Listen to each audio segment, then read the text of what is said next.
જ્યારે જ્યારે ક્રાંતિ થતી હોય ત્યારે ભેગા તો થવાના જ છે આંદોલનકારીઓ,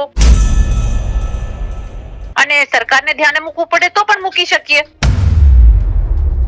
એવું કોઈ પર્ટિક્યુલર મુદ્દા નથી કે મોરબી અને ગોંડલ માટે જ ભેગા થઈએ છીએ. અમે તો આંદોલન પછી પણ એ જ અંદાજમાં હંમેશા કામ કર્યું છે ગુજરાતની જનતા માટે. અમારા પાટીદાર સમાજના જે મુદ્દાઓ છે એ ઘણા બધા મુદ્દાઓ છે, ચાહે દીકરીઓના હોય કે યુવાનોના હોય કે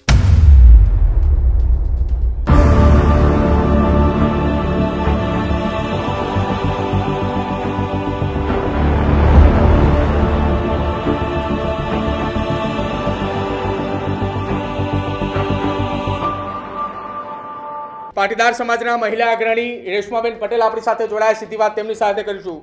બેન, છેલ્લા કેટલાય સમયથી પાટીદાર સમાજના પ્રશ્નોને લઈને ચર્ચાઓ ચાલતી હતી કે આ મુદ્દાને લઈને પાટીદાર સમાજ એ બેઠક કરશે, આ મુદ્દાને લઈને ચર્ચા વિચારણા કરશે. 2015ની અંદર જે કંઈ પણ થયું એ ગુજરાતની જનતા જાણે છે. 2019 બાદ એ આખો એ મામલો સરકારે માંગ સ્વીકારી, ત્યારબાદથી આંદોલન એ પૂરું થયું.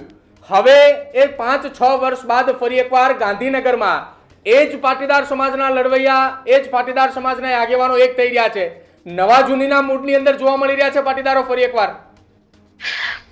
જ્યારે જ્યારે ક્રાંતિ થતી હોય ત્યારે ભેગા તો થવાના જ છે આંદોલનકારીઓ.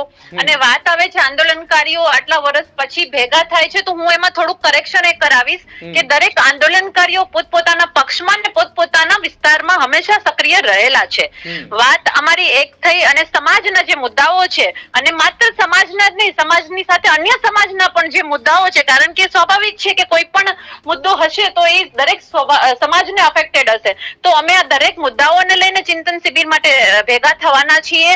અને નવા જૂનીની વાત આવે તો જેમ તમે કીધું કે ગુજરાત જાણે છે, તો એટલું હું ચોક્કસ કહીશ કે જ્યારે જ્યારે ક્રાંતિ થાય છે તો કોઈ સારા પરિણામ જ આવે છે. તો એમાં કઈ ખોટું નથી કે બધા એક થઈ અને કોઈ પરિણામલક્ષી લડાઈ લડવી પડે અને સરકારને ધ્યાને મૂકવું પડે તો પણ મૂકી શકીએ.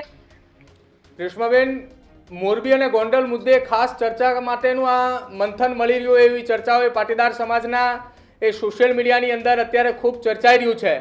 મોરબી અને ગોંડલ જ કેમ ખાસ? એવું કોઈ પર્ટિક્યુલર મુદ્દા નથી કે મોરબી અને ગોંડલ માટે જ ભેગા થઈએ છીએ.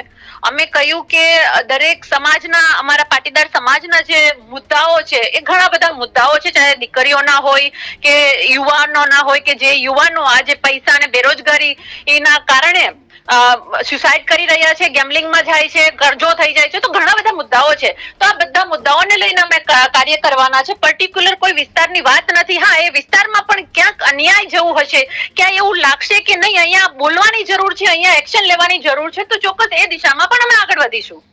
2015ની અંદર પાટીદાર અનામત આંદોલન સમિતિ જ્યારે ગામે ગામ જતી હતી, લોકોની વચ્ચે હતા અને પાટીદારોની માંગને લઈને જ્યારે મુદ્દાઓ ઉઠાવી રહ્યા હતા, એ વખતે જે રેશમા પટેલ જે અંદાજની અંદર જોવા મળતા હતા, આ બેઠક બાદ જો એવું કંઈ કરવાનું થાય, ગામે ગામ પ્રવાસ કરવાનું થાય, તો એ જ અંદાજમાં રેશમા પટેલ જોવા મળશે ને? અમે તો આંદોલન પછી પણ એ જ અંદાજમાં હંમેશા કામ કર્યું છે ગુજરાતની જનતા માટે. આજે અમે તો વિરોધ પક્ષમાં છીએ, આમ આદમી પાર્ટીમાં છીએ, તો સત્તાને જેટલા પણ અમે એને ઢંઢોરી શકીએ એટલા કામ અમે કર્યા છે. તો જ્યારે સમાજની વાત આવે કે અન્ય સમાજની સાથે થતા અન્યાય કે એના પીડાની વાત આવે, તો હંમેશા એક દીકરી તરીકે અને એક લડાયક મને જે ઓળખાણ આપી છે, સમાજે આપી છે, ગુજરાતની જનતાએ આપી છે, એ જ રીતે કામ કરીશું અને એ જ રીતે ભૂતકાળમાં પણ કામ કરેલું જ છે. બિલકુલ રેશમાબેન, આભાર અમારી સાથે વાતચીત કરવા બદલ.